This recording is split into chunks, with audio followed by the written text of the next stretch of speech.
Vice President of RZD. Good afternoon.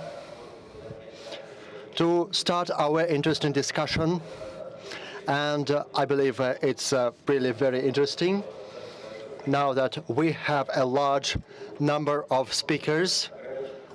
Let us limit ourselves by 3 minutes for presentation, maybe 5, not more, for somebody. The topic of our today's discussions is infrastructure. Infrastructure is an important factor of economic development, and of course this is a factor which hampers the development of our national economy. And Russian railways here is a key element and a key service for distributing traffic across Russia. If we talk about the development of our businesses or manufacturing, we are facing the fact that this restrictive factor of economic growth is really very important. We would like to look at our discussions from various sides. Who is to decide or to make the decisions related to infrastructure development? Is it a priority based on market requirements, or is it the priority of an independent regulator? Should we entrust this to RZD, which should develop some areas and should decide for itself? Or should the government actually take certain decisions, because we have faced a situation when the desires or wishes of certain freight owners result in big collapses. Even on a regional or interregional levels, we see this from the standpoint of focusing development. We can see that the manufacturers of primary products are also trying to influence this. So for us, it's important who is to decide the areas for development and who is to finance it. Of course, it's important that in previous years, RZD got some subsidies from the government, but currently we see that our tariffs are not competitive compared to European tariffs, for example. So the profits of RZD are going to decrease because of that. On the other hand, we observe that the wear and tear of railway infrastructure is quite considerable. So where we had different speeds, where there were no bottlenecks in the past, there are now bottlenecks and constraints because there are more cargoes and because the infrastructure is becoming dilapidated, outdated. I think the wear and tear of railway network has achieved a critical level. So it's important where to find those sources of financing, whether Russian railways alone can cope with it. Can the government or the private business help here? And maybe this will be an additional burden for the private business. So we have something to discuss here. At first, I would like to give the floor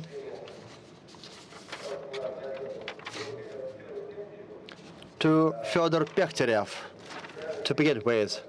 He is the General Director of the Institute of Economy and Transport Development. Because this institute has been involved actively in forecasting future trends in the transport area, I believe this organization has something to say today. Thank you, dear moderator. Thank you for the invitation to speak at this round table. I would like to start my presentation while understanding that I have very limited time and my presentation focuses on developing infrastructure of railway transport.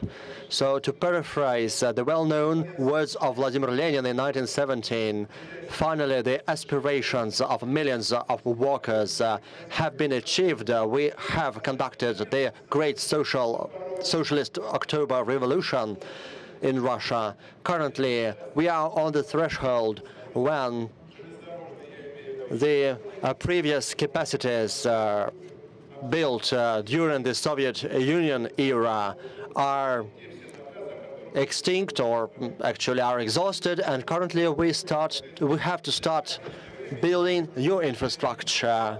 So I'm not going to make a long presentation. If the slides are ready, please show the first slide.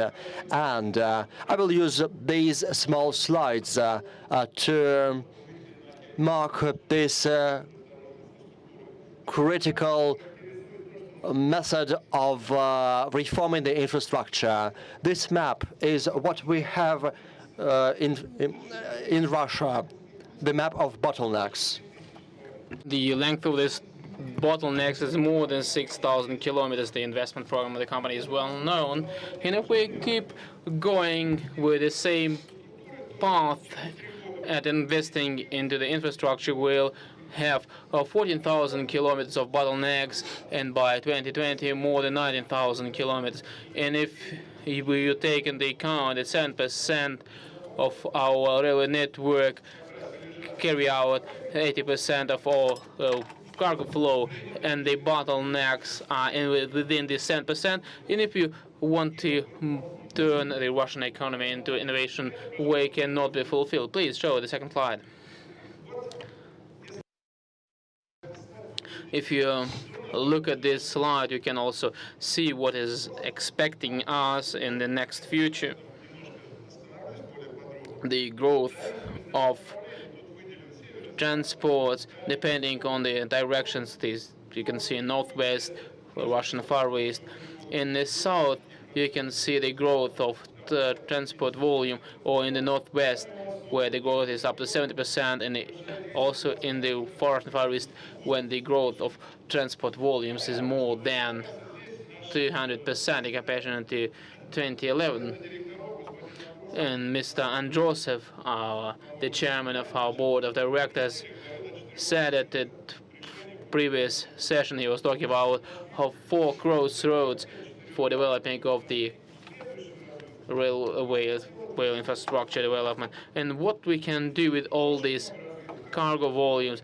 And here we can also a lot of options how to develop the economy, and don't have any approved document to use for the forecast of the cargo and passenger volume in the future.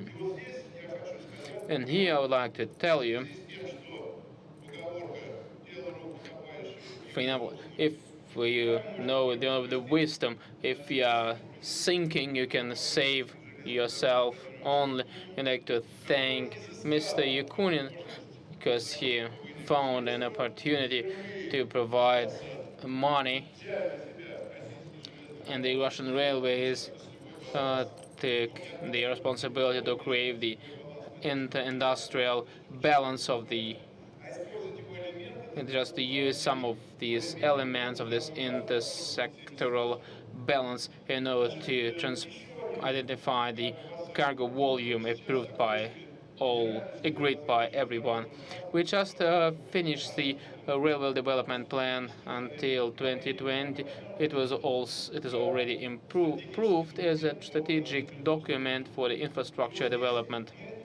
And here we start comparing if we have any intersectoral balances, and we also go down to inter-regional balances, where we can also see also the cargo turn between the Russian states, and it is also headed in our company by one of our moderators, Mr. Mikhailov. And we are also working quite hard here. And this also the protocol approved by the Prime Minister, when we also took a decision to make bilateral agreements with the appropriate responsibility we're also talking about the take or pay method. We also carry out this job and to carrying out this operation to bring it close and define this actually cargo volume, and we will do it. However, we can have to finalize this work by the end of this year. So we also plan that the next investment program at the RSD will be based on the agreed cargo and passenger volume. I told you the calculation method. Please show the next slide. I've got 2 more minutes. Here you can see our investment projects is actually a comprehensive project. All this capacity are already used here, and this project help us to support the existing infrastructure and can also meet the country's demand in transports. Can you also show me the amount of these comprehensive projects? Here you can see our demand and investments until 2020, when it more than 4,000 billion rubles in prices of 2011. Please show the next slide. The next one, please. Here you can also see, but you want you to have a look. Here you can also projects that can be repayable or not repayable. Now I think we can also unite these different options if you're aware of this railway transport, the regional development in Russia. Finally, two main double circuit today we have a leading Russian oil company, and they are creating additional volume for the railway, and it is absolutely clear that the business should take part in the development of the infrastructure. It's a local thing for those 30% of the network fulfilling 80% of the cargo turnover. There are some repayable projects, and here we can, and the Russian railways can also implement them with a profit out of its own resources. In other cases, we can use the PPPs. In the other rest of the cases, we have to talk to the government if the government needs the railway infrastructure, so we need the participation of the government. It can be also increase of the share capital or direct participation of the government, because it is needed for the country. At the end, I can tell you, nevertheless, how the economy changes in the country without the railway infrastructure. It is not possible to develop a business, international relationships, the carry out transits, the transport. So we need to work out a very clear algorithm for the development of the railway infrastructure in the near future, and all the participants can also participate in the development of this infrastructure. Thank you very much. Thank you very much, Victor. We also understand then the profit that AZT is going to accommodate out of this activity will also distributed by AZT, and the government, and everything what the government needs can be done by the government itself.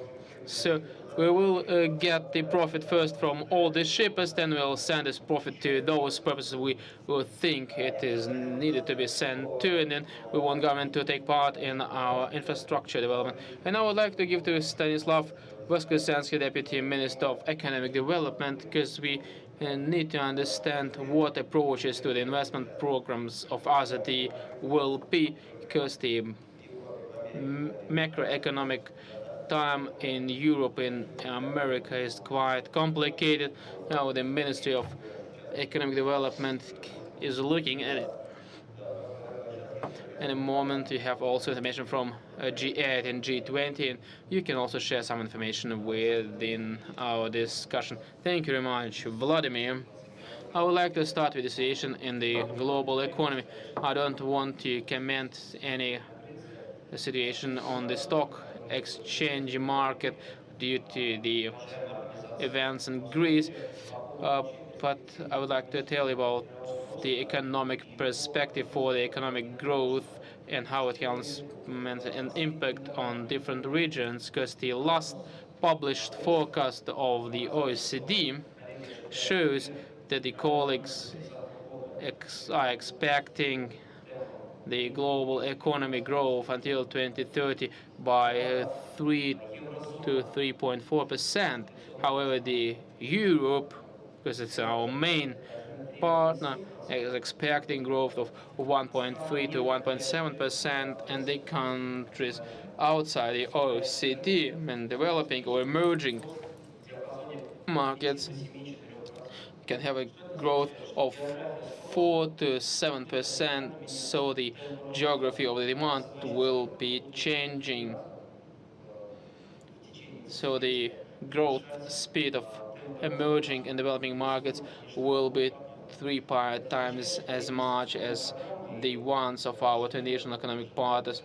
And at RZD, the people understand it very good, because the investment RZD program is ready for these challenges, for these opportunities, in order to increase its activity in emerging and developing markets, so we can also disclose the bottlenecks for delivering and shipping our goods to southeast of Asia. Last year we decided to assess the problem of shipping our Russian products to the Asian region, and we also wanted to identify bottlenecks or choke points in the eastern part of the country. And after finalizing this work, we can also find a common understanding of investments that should be done in this aspect. As for the Eurozone, the colleagues from Eurozone telling us that they want to do three things in order to generate economic growth in Europe. First, and they would like to carry out a tax consolidation and increase taxes. Then a second, a structure reform, and the third one is the Trans-European infrastructural project. This is actually the main thing to provide the long-term economic growth in Europe. And what we were discussing in the first presentation, I absolutely agree with you, because the investments into railway infrastructure is a driver that will also allow us to provide an additional demand in the economy, only multiplying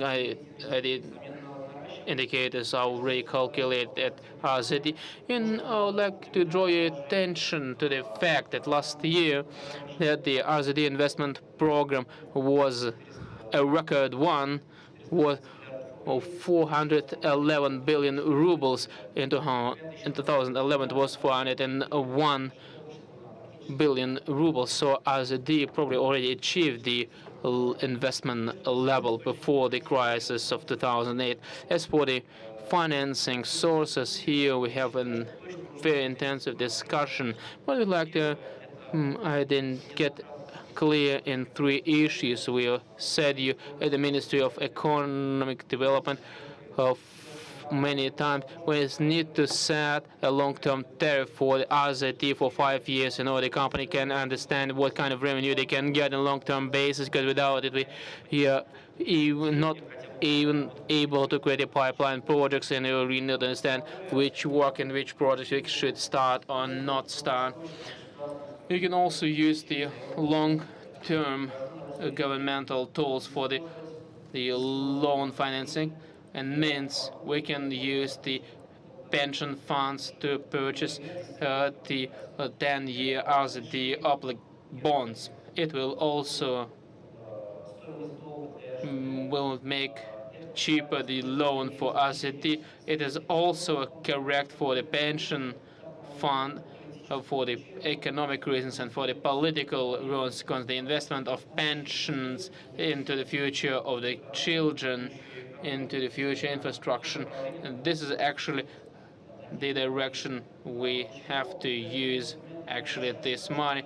Why we didn't use this tool in the past? Because the amount of money was not enough now have different estimates. They are slightly or significantly above the 1,000 or 2,000 billion rubles. And third, it's actually the RZD investment program. We also created a big work in its restructuring. We need to continue this work and have a look which projects can be financed privately, why some of the projects cannot be paid off. In this case, we need to look at several aspects. First, at the tariff policy without any really unexpected steps, but we have to understand why some of the projects are not repayable. We also need to look at the technological optimization. We need to look not at the cost and expenses, but the modernization technology first. And third, we need also some PPP projects, especially for those projects that are also very needed for the government, but they are still not profitable. I think we can also finalize this work quite fast until the end of this current year in order to understand what kind of investment program the RZD would have for the next 5 years and what KPI of this program is going to be, how this program can also face the challenges set for our economy. Thank you very much.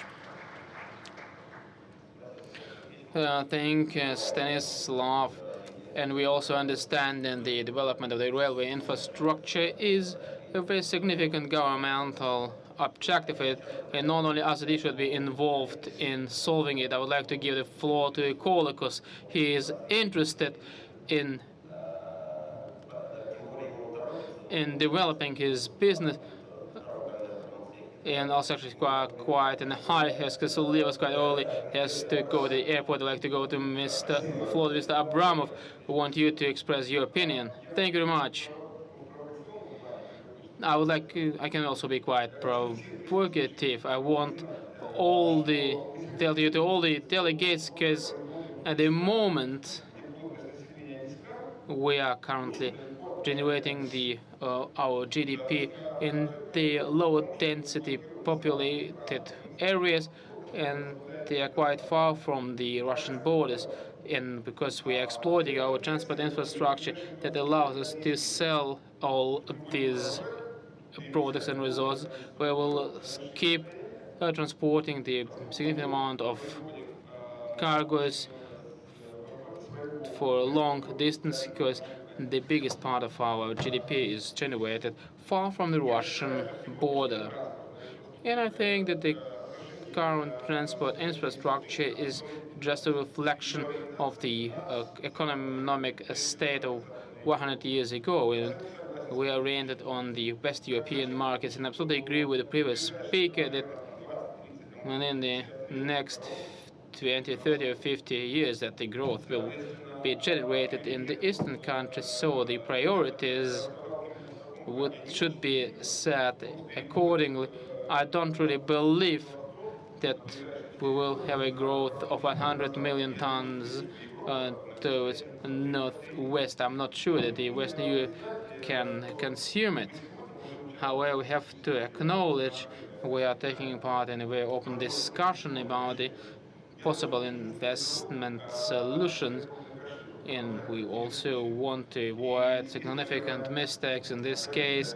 That's why we keep discussing all these issues, and the RZD position should be even more active than it is now.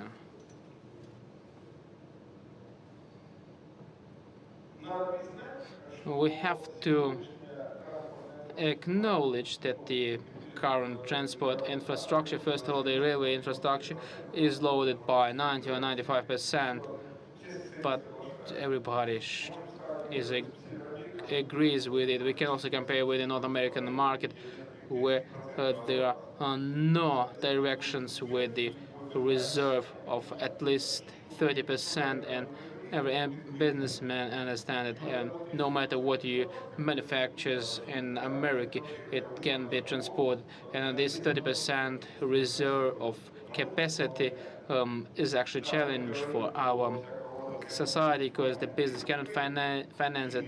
You can also talk about the take or pay format or about guaranteed volumes, but you have to understand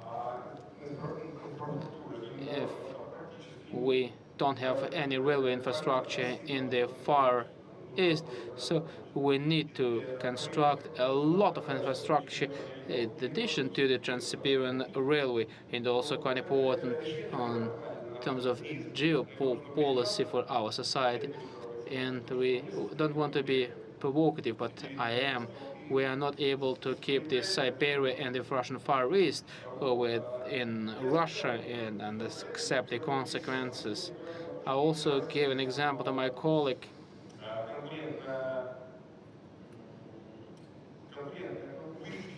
We also increased the competitiveness in the market and created a lot of the competitive carriers, but everybody forgot about the infrastructure. And you think that actually the consequences are because due to the bad management or bad dispatching. Do not hope that we have a lot of reserves there. We can certainly improve the dispatching activity. Unfortunately, we don't have any reserved capacities. Let's create a competitive carriers in the Moscow underground. So now we'll have two companies, and they will also competitive towards each other, and everything will be good. But the politicians say it is crazy. In you are crazy, it will be a problem, because on the current status of the Moscow underground is not different to the current status of the railway infrastructure.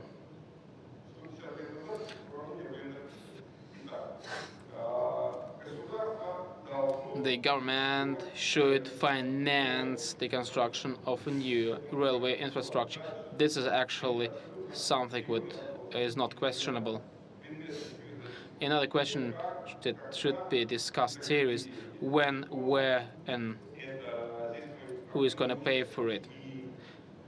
And here we are active participants here, and the discussion which is taking place here is also required. Thank you very much for your attention. Thank you, Leonid. We also got an opinion of a big cargo owner and shipper. He is facing also problems in the market, and he also would like to know which markets can get open for the companies in the future, and it is also quite important for the development of AZD. And it was only one shipper, and when we were listening to the first speaker, we understood that the industrial balance and the forecast made by the Institute for the Infrastructure Development, they should be also based on something, on a certain forecast, and the accuracy of this forecast is also a question, because sometimes they are not really clear because we don't really know the exact status of market and economies. And I would like to give the floor to Mr. Yermolai Solzhenitsyn. As far as I know, he did also a great job in this direction, especially in terms of development of the far. Thank you, Vladimir. I would don't want to prolong my discussion with the PowerPoint slides. I just wanted to add some of the things to we just discussed. We shouldn't also question that the growth of global economy is generated in Asia, and we are quite close to Asia, and it is better to understand what role are we going to play here. We ask this question in a very bad way, because after the collapse of the Soviet Union, we were busy with our internal problems, and one of the problems for the Russian development was that we don't have any strategy for our role in Asia. That's why we created also a Ministry of the Russian Far East. That's why we understand we need to work seriously on this issue. We really start a very low level, because normally we 80% of our trade turnover is with Europe. So in this case, we are not integrated into Asia, and the natural resources, this 90 million tons that are exported to Asia, they're not really well seen actually in this region. I mean, actually the Middle East, Indonesia, or Australia, because China is probably the biggest importer of natural resources in the world. China consumes 3 billion tons of coal and also imports about 200 million tons of coal, and only 20 million tons are from Russia. So we are not a key player in Asia. We also looked at what products we are competitive in this market and where we have risks. We identified that we're exporting about 90 tons and 30 to 40 million tons. It's actually the power and coal, 25 million tons of oil, the timber export is developing very fast. The so-called power coal is 20 million tons from Kuzbass region, and also 10 tons of power coal from Yakutia.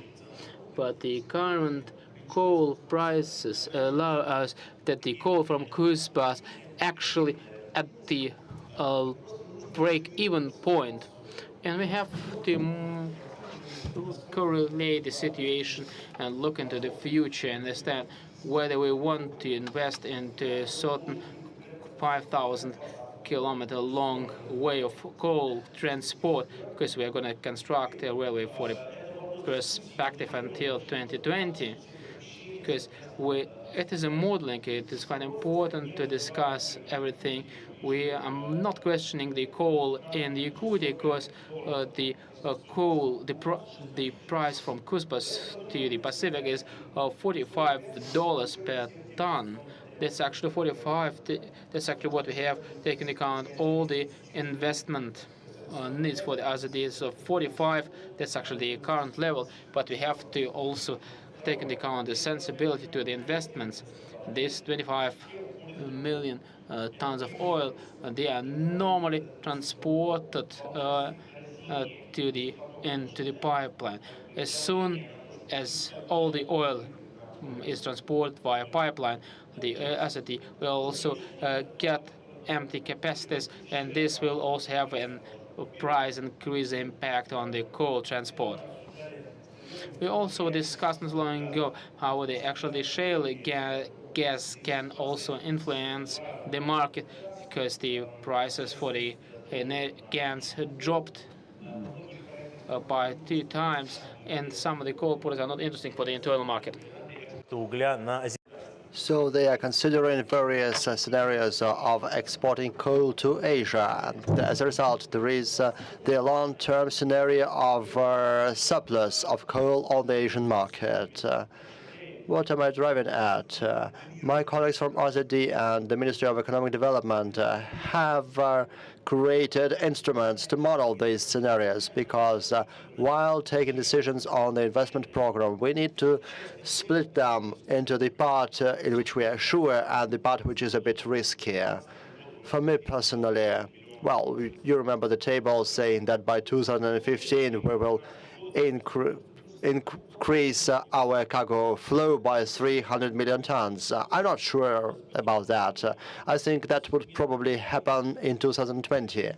That is why we need to split those figures and investment in various areas. Another example, 30% of loads over the Trans-Siberian Railway are passenger flows. It's good, but actually very frequently this transportation just replaces airplane transport. We may think about various levels of management of those traffic, including other means of transportation. That is, we can understand that some people will probably use the air transportation, not trains. coking coal is competitive on Asian markets, but there are some questions as to the quality of coking coal. But as for the power coal, we need to differentiate various transportations. And all analysis is very important for any segment of the transportation sector. And by the end of the year, we will probably be able to adopt a clear and transparent plan for future development. Thank you. I have to tell you one little story. At one of meetings of the Transport Committee, we discussed one problem, and one of the participants said, well, actually, it was McKinsey who prepared this work for us. And one of the speakers said, well, let's punish McKinsey for that. So let's be careful here. Now, I would like to give the floor to Kirill Androsov, Chairman of the Board of Directors of Russian Railways, because he has done some very interesting work and probably he has something to add. Thank you. During the second plenary session today, I tried to bring forward 4 methods of financing our infrastructure deficit.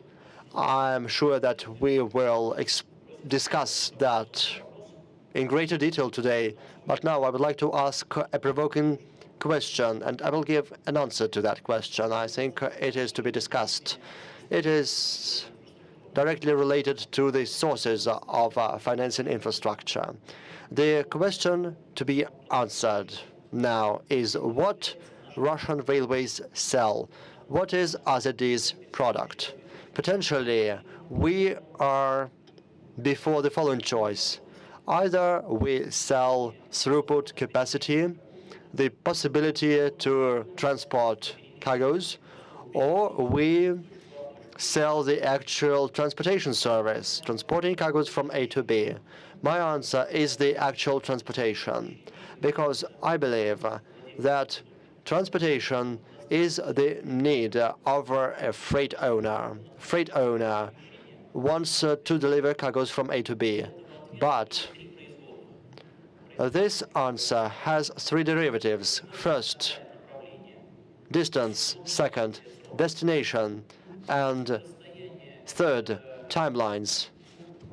While length can be measured in tons, kilometers, and we get payment for those turnovers of distances, but the destination and the timelines are not reflected in our model. Currently, we have certain destinations which are in particular demand. If we have a deficit, if we have bottlenecks in priority deficit destinations, this means that cargo owners have certain marginal profitability, and they will have to pay more for the deficit. If we add the timeline here, the cargo owners, for whom it is important to transport their cargoes quickly because they will gain more money, this means that the actual function of deadlines is another product that we can sell. As a result, we can find 2 other very big sources which we haven't mentioned today, which we haven't spoken about today. So I suggest that we start asking ourselves if we are ready to ask for extra payment if there is a popular destination, and if the cargoes are to be delivered quickly.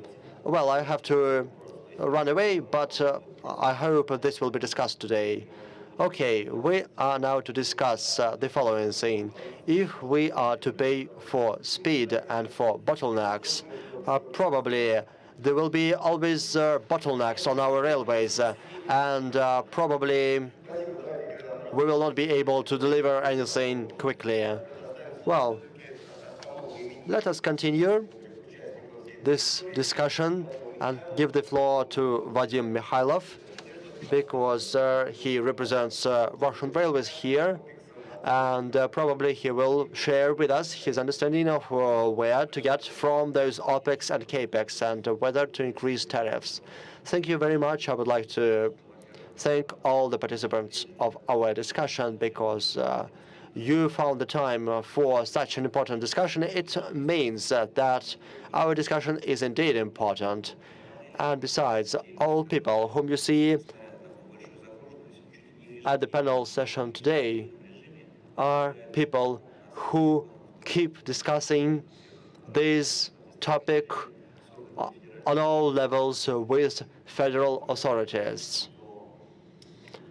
I would like to point out that this year has provided a very important incentive for infrastructure development after a meeting with Vladimir Putin. We have mentioned a meeting in Kemerovo and also a meeting on a railway station on the 26th of April. We were commissioned to develop a program for up to 2020. We already have the general plan for investment until 2020. If we look at the investment program of RZD, which we will send or submit to the government of the Russian Federation next week, given the comfortable level of debt that we can afford, it's just 3.8 trillion rubles, which means that we have a deficit of 1.9 trillion rubles until 2020. We have a program for purchasing rolling stock for renewing infrastructure and rolling stock. And it's very important that the company is working on reducing its costs. Without it, it would be even more difficult to find the funding for financing our investment program. And I would like to thank the Ministry of Economy and the Ministry of Transport and the Federal Tariff Service for their support of this initiative. We are, as you know, one of the most efficient borrowers on the debt market. We have placed bond issue, a long-term bond issue of 20 years, and investors are ready to provide their money according to Putin's request. We prepared the bids from cargo owners, from consignors. We calculated the amount of money needed for implementing all of those projects, and we found three major areas in which we see our investment activities. Zone 1, or Area 1, is project renovation. We believe that depreciation money should be sent for or spent on renovation. A more problem area is the projects which we will be financing from our own funds. Here we have certain payback horizons, but judging from what we heard in previous discussions, the forecasts can change. The absence of a tariff policy can impact this, but this is also an area where we are ready to invest from our own funds. The problem zone, the red zone or the red area, is the projects which do not have any payback for Russian railways, but we believe that the government can afford it, and we can ask for the government to co-finance these projects. So this is how we want to promote our investment program and financial plan. And one of the issues I would like to raise at the end of my presentation is probably the establishment of some body or specialized authority which will set the priorities for financing or investing in infrastructure and determining the source of funding. Thank you. Even in today's conditions, Russian Railways says that they will not cope on their own. And currently we have the following question. how good is the financial model or the investment resources of Russian Railways for the long term. Now, I would like to give the floor to Ekaterina. Thank you. I wanted to continue the logic of the example you've mentioned, the phenomenon of shortage of investment resources.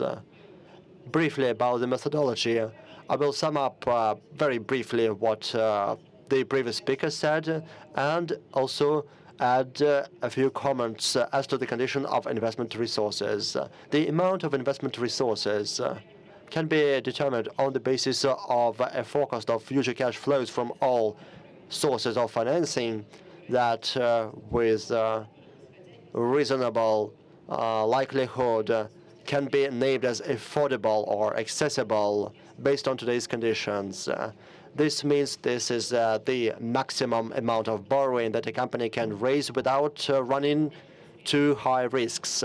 The forecast of cash flows is built based on the following key assumptions. First of all, this is the forecast of cargo turnover dynamics. Of course, we need to make those forecasts precise. I'm not going to comment on this. Another issue is tariff changing. The rates of indexation of tariffs based on the historical or traditional agreements of how these projects work as of today, and the tariff system, which needs to be taken into consideration. Another factor is the effect of events or measures to optimize activities, which Russian Railways is planning in the midterm. In terms of borrowing funds, as we said, it's important not to overstretch its burden, which the company can now bear. The threshold value of debt to profit ratio was 2. This is higher than what it is now, so this is the burden which the company is actually ready to undertake. So the idea behind this financial model is that we need to balance those possible sources of funding and direct them at financing infrastructure, among other things. So given that the accumulated wear and tear of fixed assets is already too high to bear, we need to renew those fixed assets, and according to the general scheme mentioned by the previous speaker, this will allow us to determine the profit of the company. However, if we decide to change the tariffs, our forecast implies that the company will not be able to generate enough funds to cover all those expenses.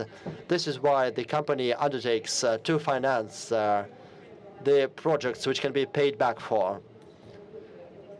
Also, according to our estimations, up to 2015, the debt to be shouldered by the government, about 4 billion rubles. I think you have heard that figure. This figure basically remains unchanged. And secondly, the company is trying to forecast its resources in conditions of large uncertainty. So to increase the quality of resource management, to focus better what projects are feasible, we need to make the environment more certain. For example, by setting mid-term and long-term tariffs. And apart from setting tariffs, we need to come to an agreement with the state in terms of subsidy mechanisms, because this component, the full amount of possible resources for infrastructure development that can be distributed is impossible to calculate. That's it. Thank you.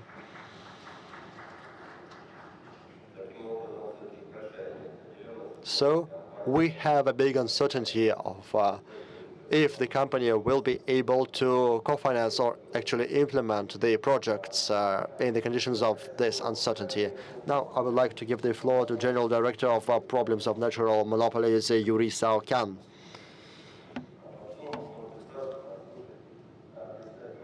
And then listen to the chairman of the State Duma on Property, Sergei Gavrilov, if you don't mind.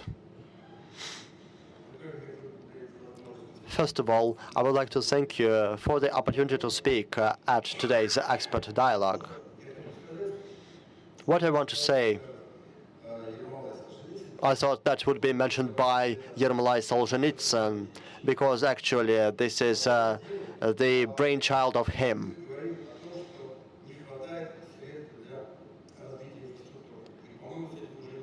His pet project. People say that most of today's problems are caused by the lack of infrastructure, because of course we understand that there is certain government support, there are some funds which AZD can raise, but I think currently we are in a situation which has to be transferred into some civilized framework. This means that we need to have a network contract between the infrastructure owner and the government. This contract should include everything, such as the long-term tariff policy. After that, we will be able to understand which projects AZD will be able to implement from its own sources, which projects it cannot undertake by itself, and which should be funded by the government, but all of it has to be included in the contract.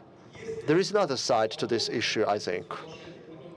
If such a contract is concluded, this will actually make life easier for users of railway transport. Anyway, I have heard many complaints that setting regulations, setting a tariff for 1 year does not make it possible for producer companies, for manufacturers to plan anything or to launch some business projects or start their own manufacturing, to come to banks for funds. That's it. Thank you. Thank you.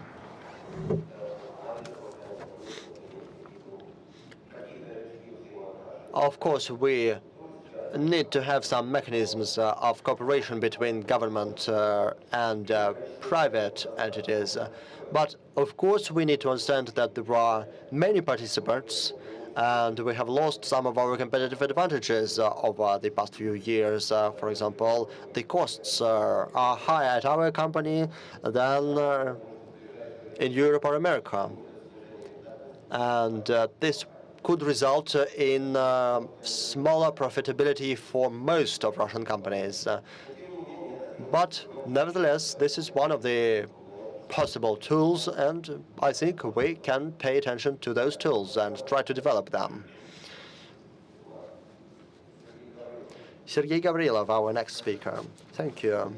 Dear colleagues, speaking about the problems of increasing investment attractiveness of companies, I would like to touch on what Kirill Androsov mentioned. That is the excessive volume or amount of requirements and obligations and restrictions imposed on Russian railways, not just as a public company, but also a government-owned company. I am talking about the potential reserve, which could reduce costs considerably and increase the investment development potential of Russian railways. Of course, this is the factor of restraining tariffs, restraining the locomotive component in the tariff. Second, this was mentioned today, and we are talking about it with Mr. Rogozin. I hope that we will find a solution by summer but almost 500,000 of square meters of property Russian Railways provides for leasing to government entities such as security authorities. As a result, we have to pay higher property taxes, and we are asking for certain benefits and tax returns according to the tax code for the property which we transfer to the ownership of those federal authorities.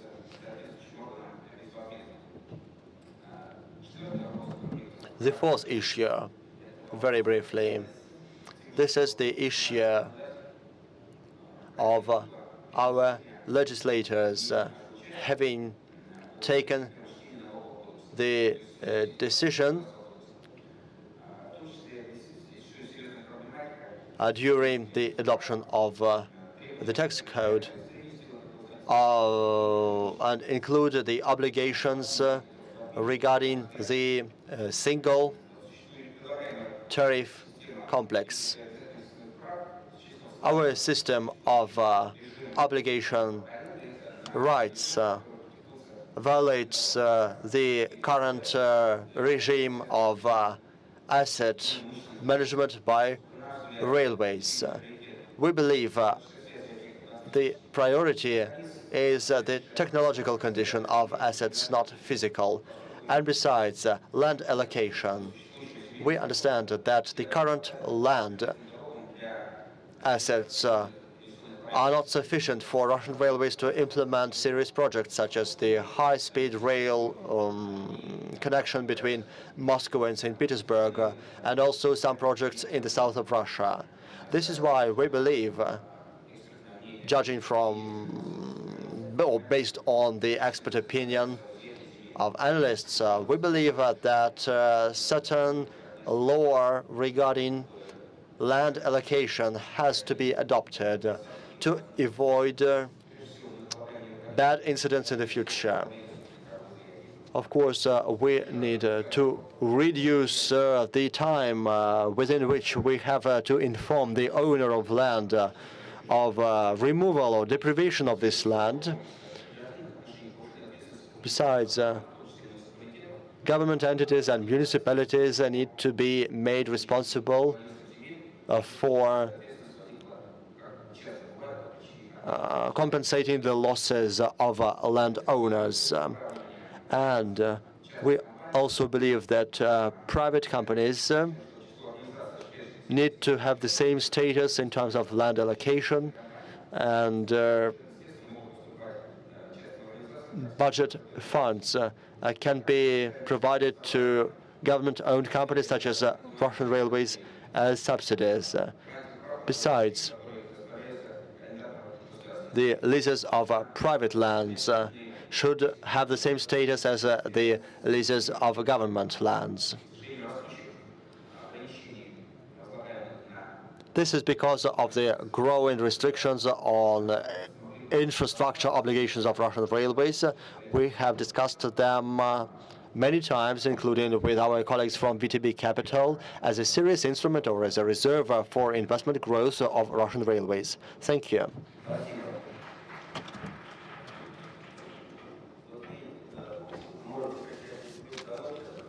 Well, no matter how many things we discuss, the law is not yet ready. Now I would like to give the floor to Mr. Bartlett, the Department of Capital, Royal Bank of Scotland. I wanted, if I may, to pick up on Mr. Androsov's 4 sources of funds and perhaps talk a little bit about those based on my experience of funding infrastructure around the world. I think to understand those, it's helpful to think of the projects that we have to invest in 2 forms. And Mr. Mikhailov has already alluded to this. The commercial projects, which as a overall economic, which makes sense on an individual economic basis, which is possible for the railways to invest in as an economic proposition, and to invest in using the retained profits, equity, debt, and to pay for those out of the revenues which are generated from the projects, whether they're generated through payments for distant, payments for destination, or indeed payments for timing, as Mr. Androthos alluded to earlier on in this presentation. And really, these are the straightforward projects, and the big question here is really just the rate of investment that a company can sustain through its management and through its ability to access the markets. And of course, you start with an extremely strong company, as has been demonstrated through the Eurobond issuance earlier in the year. However, the more complex projects are the strategic projects, projects which don't themselves make a commercial return or don't themselves make a commercial return in a reasonable length of time, perhaps within the first 10 or 15 years. So projects which require an explicit subsidy from the government. These are much more complicated. Around the world, in my experience, the temptation is often to try and hide that subsidy or to obfuscate it, perhaps to put part of the subsidy through the users, part of it directly into infrastructure, or alternatively to push companies, whether they be users or whether they be the builders of infrastructure, to invest in uncommercial projects in any event. And of course that can work in the short term, but the earlier speakers have made the point eloquently that if you invest in uneconomic projects for any length of time, the markets see this, and your ability to invest in any projects at all, whether commercial or strategic, is very quickly whittled away. So the key thing then, to my mind, is when you're looking at a strategic project, to make sure that there is clear subsidy, and that subsidy is clearly articulated. Then with that subsidy, it's possible to raise additional financing, whether it's through project financing or through the markets, on the basis that the project can be made commercial once the subsidy is in place. The key observation I would make within project financing is banking is going through an enormous regulatory change at the moment. The project financing market is decreasing in size very rapidly. It's still there at the moment, but it will continue to decrease in size. And so this type of approach to financing, I do not believe is a sensible way to plan for the scale of infrastructure over the kind of duration which we have heard about during the course of today. Much better, in my view, is the kind of solution offered by the network contract, creating a partnership between the key stakeholders with a clear and perhaps flexible framework to support that investment, so that you can finance against an understood contract, an understood level of usage, and you have the ability to change the terms, to work together in partnership to ensure that the capital which is invested is properly renewed. И главное, чтобы проекты были окупаемыми. Да, большое спасибо.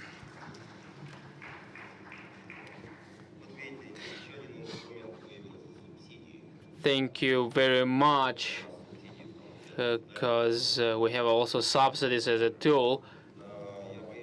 I also would like to, if we have such a significant heavy infrastructure as RZD, we will also ensure the number of offshore companies. But we shouldn't forget this fact in our circumstances. And I would like to give the floor to the Sergei Novikov from the Federal Tariff Service. He will answer some questions.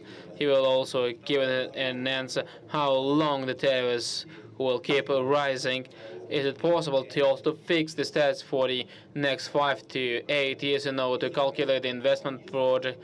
And can we also understand whether we can also regulate anything within the tariff policy? When can we also live without tariff subsidizing this or that industry? Thank you very much, Vladimir. Thank you, RZD, for taking part in this expert dialogue. I've got just 3 or 5 minutes, and it is not enough for serious discussions, but I will also speak fast in order to compensate the lack of time.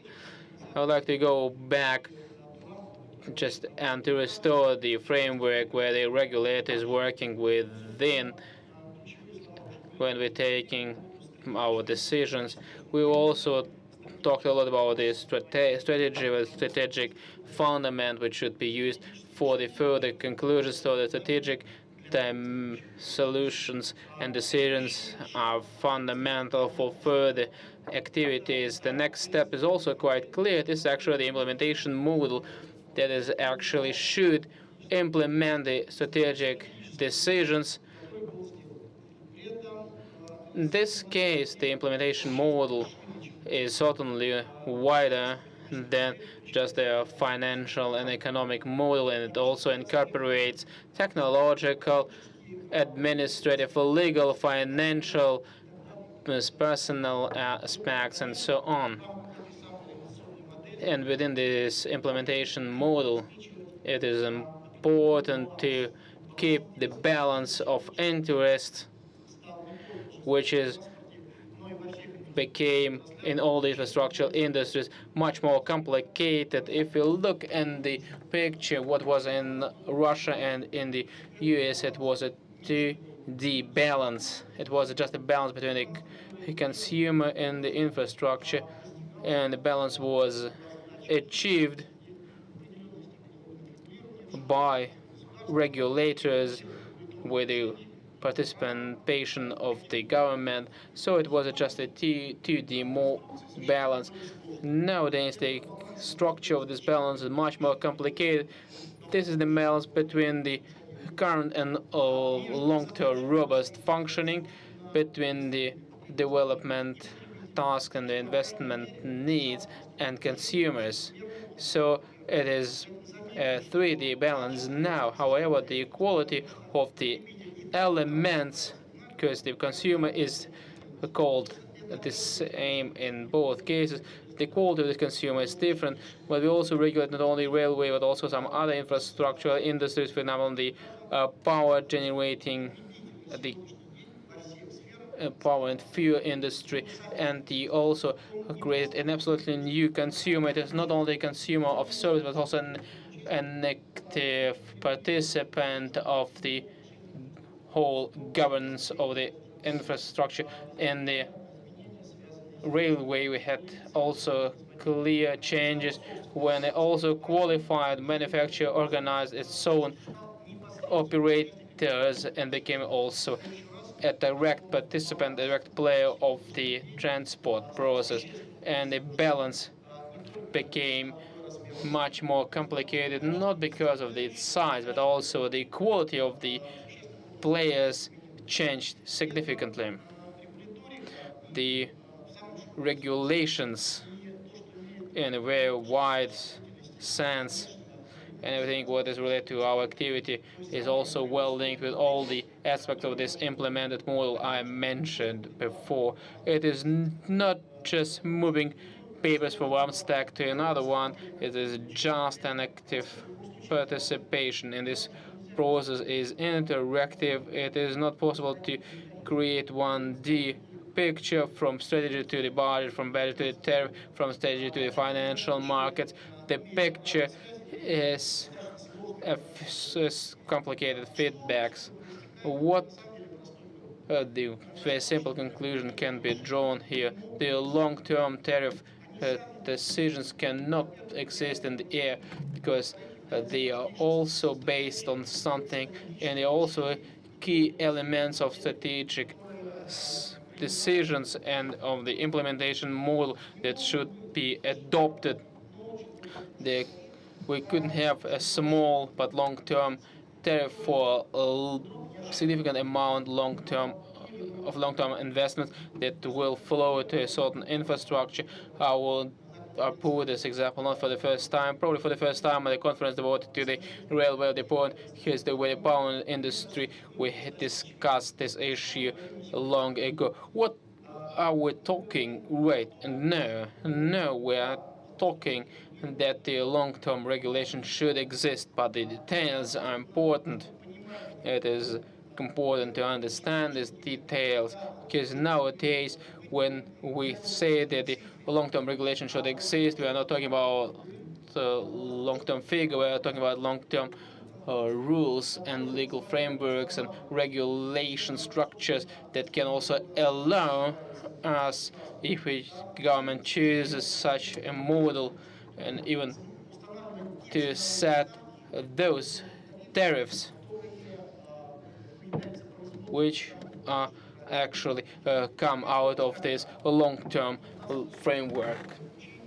We also formally asked And because we understand the importance of this task, we are estimating the reality of this regulation work that we need to decide in 2013 and start implementing decision in 2014. We should finalize the unification of tariffs for the internal and external transports. We also decided on unification of the empty run of cars. We already, and since the November of the last year, we started taking this decision, and now we have to also correct the mistakes we made. We won't be able to do everything, and I'm sure that we have to tune it something, and we'll spend 2013 for this work. And if it is correct to talk about this long-term regulation work, it is first of all actually a decision into 2013 starting of, with implementation in 2014. And here, when I'm talking about a long-term tariff, I'm not talking about the budget, but also talking about taking into account the investments that we need for these long-term infrastructure projects. At a certain level, we also have a good fundament in order to enlarge the bottlenecks of the infrastructure, especially in the railway. We can use local tariffs, or even so we can use a kind of the mail box. Okay, if you wanted to go from point A to point B, you have to pay certain charge and in order to build up a certain resource for enlarging the bottlenecks. And this actually postmark can be a positive one, and the postal mark can be also a positive one for those who already invested into the enlarging of these bottlenecks. This kind of implementation is possible, and also in the details I already pointed out. Since the 1st of January 2013, I'm talking about the applications in common economic space, and I was talking about the applications with out of the entry to WTO, because we had to work out this year the methods that were allowing the AZD since 2013 to create the infrastructural tariffs according against these methods within a certain tariff corridor. What Mr. Androsov was talking about in order to differentiate the infrastructural tariffs in two directions upon the freight types, upon the relationships of the shippers and the infrastructure, taking into account the decisions during the meeting in Kemerovo when the agreement between the shipper and the RZT for a long term can be paid on the take or pay principle, because many bigger part of these innovations goes out of the expert studies into very wide discussion, and we don't have enough time, so we have to start implementing this decision. This is actually the 1st of January of 2013. So I don't have any time left. I just wanted to tell you within 2 minutes the story about the state governmental budget, but I will tell you about it next time. Thank you very much. Thank you, Israel. Because we agreed to have a Q&A session at the end, but I would like to ask you one question right now. Are you not afraid of details that the regulatory system of your authority has so many details of which only your authority is aware and nobody else can understand them? We know this calculation of tariffs in the energy industry, but can you also simplify all this work, or can you also stop doing it at all? Vladimir, if you want a simple answer, you will get one. Don't make any structural changes, because the regulation system is a reflection of what you are doing within a reform in a certain industry. If you had a very simple situation with the railways, it was a 2D balance. We had the one regulation when we also had a RAO-ES of Russia, and they had also their own relationships with the Ministry of Energy. But when you start changing the structure and the whole world is doing it, and you are not an example, you get more complicated regulatory system. You also get more complicated methods, and also the relationship between different regulators are also more complicated. I'm talking about, can also go on with it. This is my action.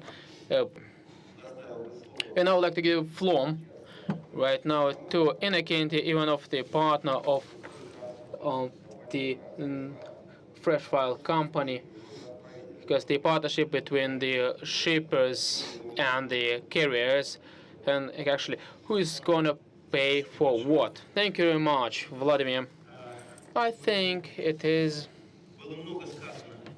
said a lot, and the lawyers normally join at the moment when you need to contract the balance of interest, and at this point normally the parties start talking that the balance of interest has not been found yet.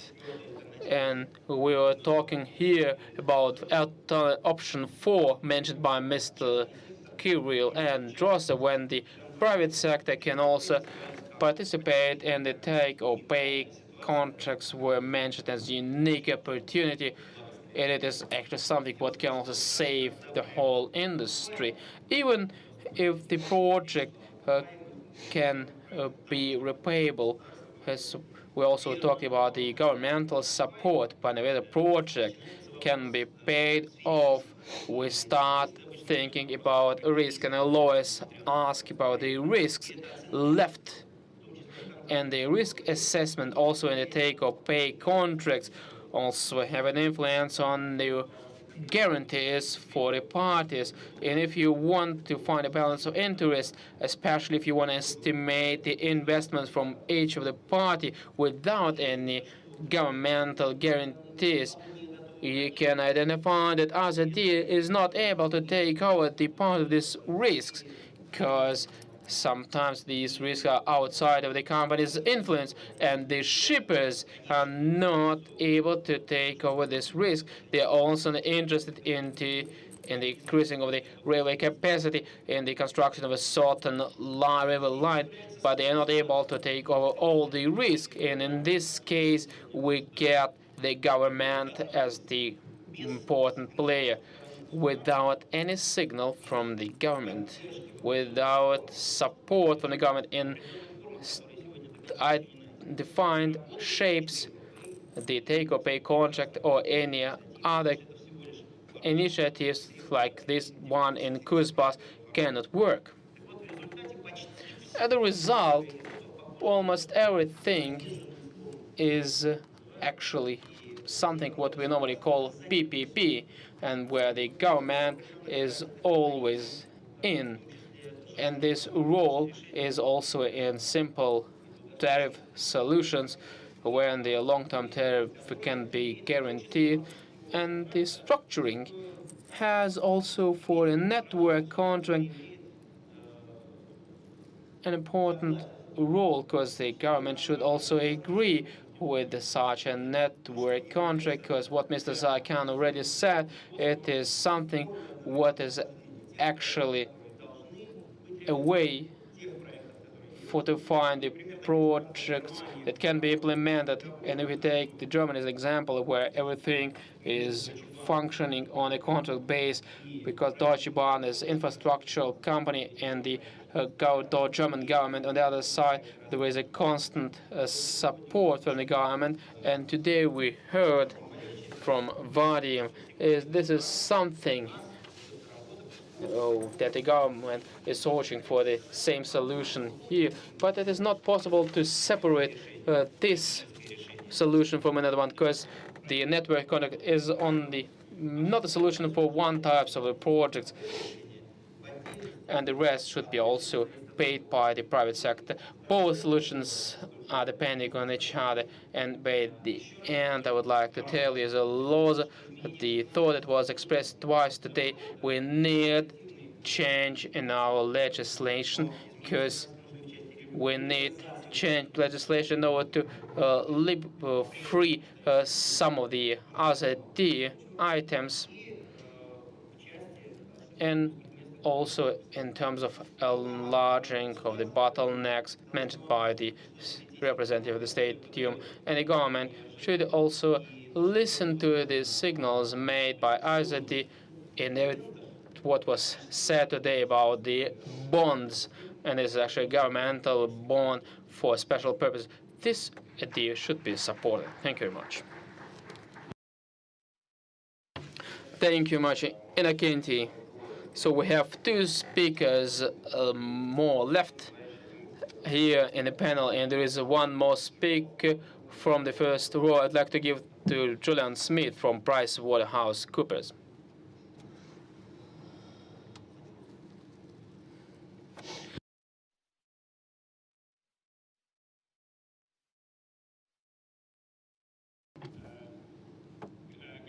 Thank you, Chairman. In 3 minutes, I will just use 3 slides, 2 slides even. I've lived in Moscow for just over 1 year, and I've been fascinated by the debate about the tariff system. All the same topics as I've heard in Western Europe for 20 years. So I hope there are some ideas from Western Europe which will help you find the answers faster than the time it took us in Western Europe. Just some examples from the UK system. We have a network grant set for 5 years with the charges fixed for 5 years, and it works very well now. It took us 15 years to work this out. And we have infrastructure access charges paid by train operators. Moving specifically to some examples of the components of the access charges, Mr. Androsov would be pleased to hear that one of the elements is a capacity charge where the operators pay more if they're using congested parts of the network. And that actually provides cash for the infrastructure operator to invest in those parts. One other element I'll mention is that there are penalties payable by both train operators and the infrastructure operator in case they cause delays to other operators on the system. And what that means is operators have an incentive to be efficient with their maintenance and to buy new rolling stock so that they don't cause delays. As we're short of time, I'm going to skip straight ahead to what I believe would be the principles of the perfect tariff system. I think what we have here in Russia now is a compromise in lots of areas.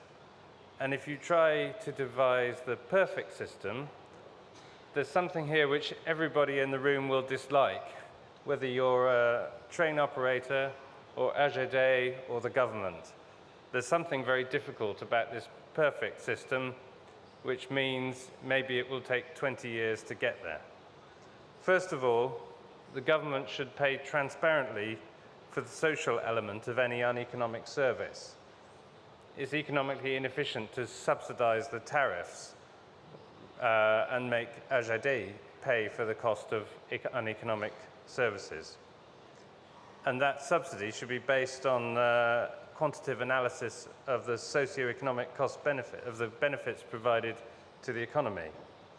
Now that's a difficult challenge for the Ministry of Transport to think about. But on the other hand, the train operators and the shippers should pay the full economic cost of the resources they utilize, whether it's capacity or the operating costs. Thirdly, investment should be paid for out of the tariffs. Now that's quite a difficult challenge but obviously that has to be combined with the government paying for the social element of any investment.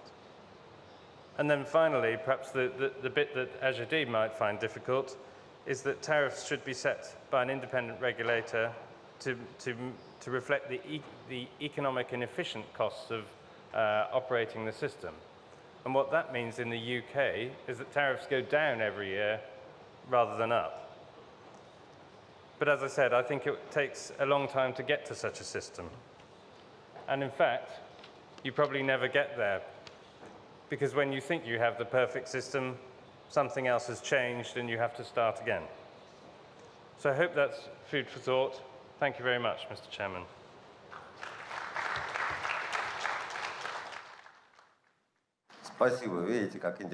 Thank you very much. Some of the ideas are confirmed that the tariffs should go down. I also like to Mr. Kuzin from the Ministry of Finance, because without Ministry of Finance it's not possible to solve all these issues if you don't have money.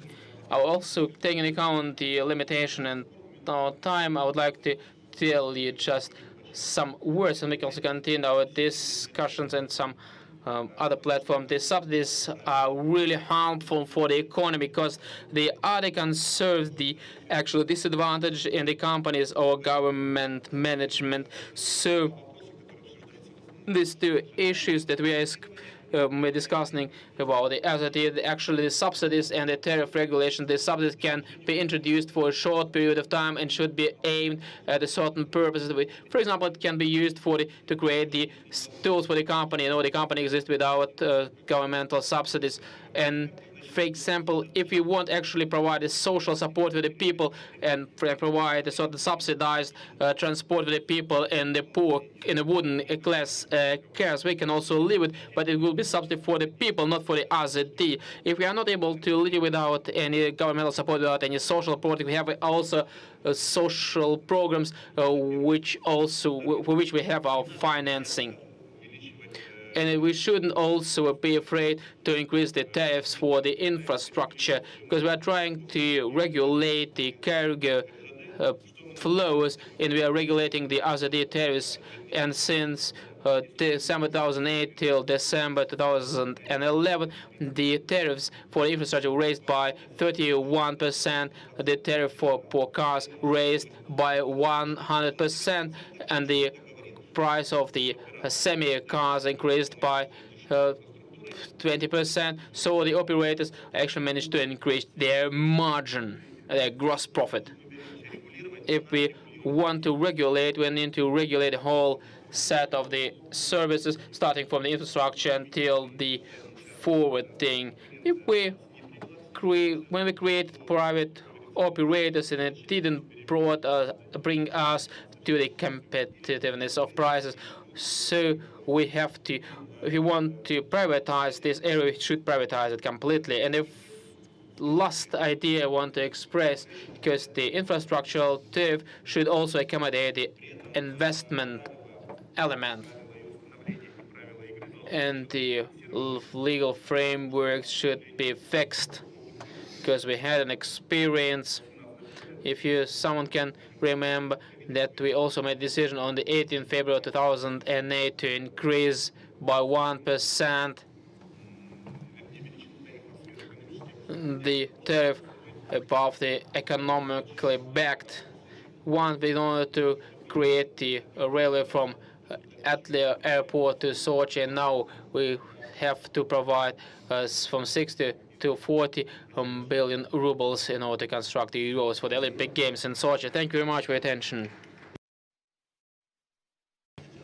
And now I would like to give the floor to another industry, because we are talking here, understanding that it's actually the growth of the economy, because the economy is a real sector, and we have also an industry here that actually is involved. I would like to give the floor to Dmitry Pompansky. Thank you very much, Vladimir. I don't really understand why the manufacturing of the locomotives and the running stock is not within your classification. I can also discuss it, but As for the topic of our discussion, I would like to express my experience for several moments. As for the infrastructure, we have a lot of discussions, and during the previous session we also devoted to this topic, and I also support those of you who are talking about the split of liability for the infrastructure projects. I think that the modernizing and support of the existing infrastructure is actually in the area of responsibility of RZD. The new infrastructural project cannot be solved without the governmental support, without clear strategic programs. And here I would like to point out two moments without going into the depth, because the clear split can also help the tariff building problem, because I agree with the Sergey, because the tariff is just a function that of a very clear strategy. The long-term shifting of tariffs on the shippers is also a way to know where, because we have different elements here, but the shippers normally look at the figure in the invoice, and the shippers understand that the Russian railways are not so competitive, and the shippers also starting using the other means of transport, and it's actually the result of the infrastructural issues and how this infrastructure is financed. The second issue of the infrastructure, these are the big problems we have been waiting for, and I just want to tell you about the significant synergetic effect of this project. And in terms of the synergic effect for this project mentioned here, we're talking about very high speed lines. And before this session was a presentation of the 1520 project to Vienna. The enlarging of the existing RZD networks probably is more important. I'm talking about the global constructions, like the reconstruction of Baikal-Amur railway in order to increase the throughput. And this is project on the RZD level should be also financed additionally, because they have a synergetic effect for the whole surrounding business. As for the manufacturing of the locomotives and rolling stock, because sometimes we also will manufacture motorized cars. And this topic is also demanded during last time, because the market is here. Без каких-то дополнительных инвестиций со стороны государства и будут таким же образом развиваться, потому что есть понятный рынок. РЖД здесь ведет себя правильно, понятно, предсказуемо, за что ему большое спасибо. Чего хотелось бы, это постоянный такой уже... What we would like to have here is not some negotiations. Let's do this project according to the full life cycle and then continue all those negotiations. We need to have those rules of the game in place, the rules of the game that have been harmonized.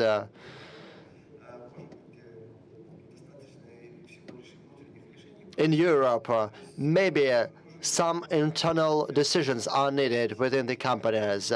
Maybe 5 to 7 year contracts are enough here, because this industry is quite complicated for new players. There are some difficult requirements in terms of certification. Maybe some companies do not have enough money, some companies do not have enough engineering solutions. That's why we need to have life cycle contracts, which will provide for efficient work and also some service obligations. This is the minimum package which will make it possible for producers to work together with Russian railways. To conclude, I just have to mention one aspect which worries me as a consignor. As metallurgists, we are also big consigners.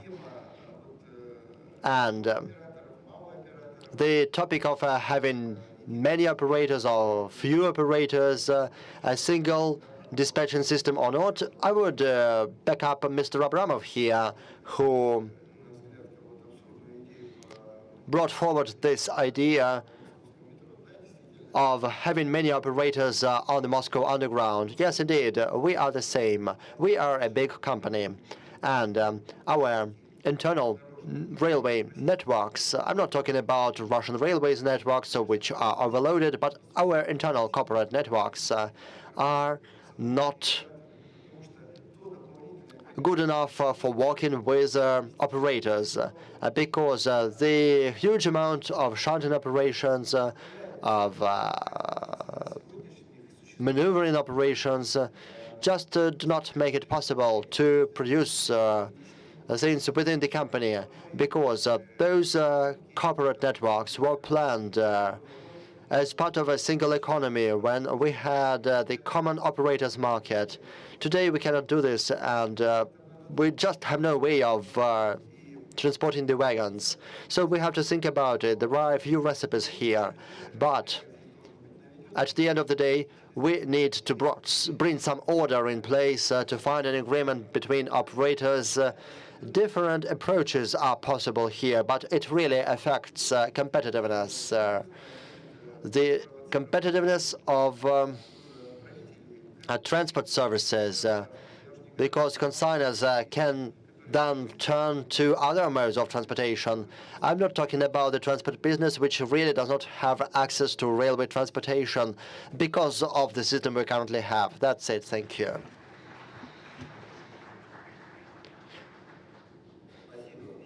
Thank you.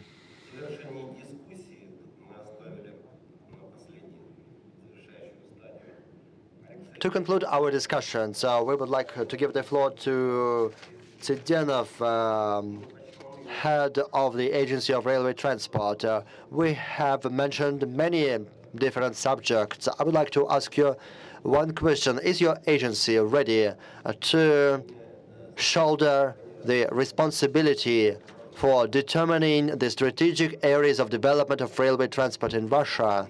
And the second question, you can conclude our discussion, sum it up, because your agency, to some extent today, probably knows its positions, knows where it stands.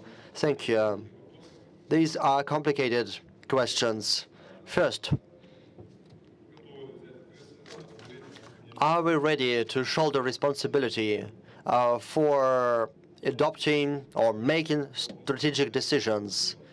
When we resolved the issues of building the Trans-Siberian Railway, the Emperor received some economic calculations.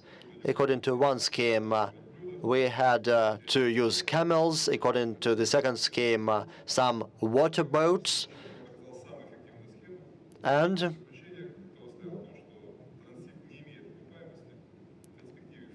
as a result, the conclusion was that the Trans-Siberian Railway would not pay back. But we know what decision was taken by the Russian Tsar. So, of course, we must develop our railway infrastructure. So you have found another person to blame. The question is in the details. The devil is in the details, as usual. So, of course, all mechanisms will be used. Government subsidies, tariffs with investment components, and the so-called take-or-pay contracts for certain destinations and certain cargoes. So, it's impossible to take one simple decision. There is no such decision. Two small theses, small points for me to conclude. Even now, we have had one case when Novatek was ready to conclude a long-term agreement, but for it to work, we need to change the law on natural monopolies on transport, because even if you give a lot of money and you have a guaranteed amount of transportation, this does not mean that you have some privileged right for access to state infrastructure, and you have no guarantees that the public, the government transportation company will choose you and will service you. Then, today we have the investment resources and the regulatory framework for attracting the following funds. For example, for the Far East destination, we understand that here we have the transport component and the wagon and the infrastructure component. Wagons cost a certain amount per day. The more days, the more expensive wagons are. The current price tariff has some high-speed transportation plans. So if AZD, the operator and the cargo owner, sign a contract saying that AZD will guarantee high-speed transportation over at least half a year, then, given this guaranteed high speed, we have the guaranteed amount of empty wagons, and the wagon component per 1 ton of the cargo delivered goes down, but we have higher infrastructure components. The total amount of money to pay by cargo owners do not change, but the infrastructure component goes up and the wagon component goes down, and we have some extra money to be directed to infrastructure development. So I think this resource can also be used. Thank you. I will finish here. Thank you.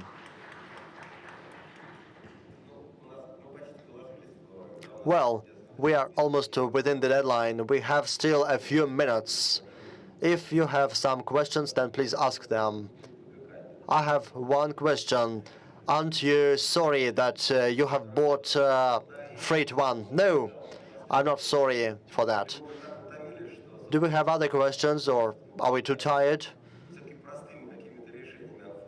Are we just trying to find some simple solutions during our discussion?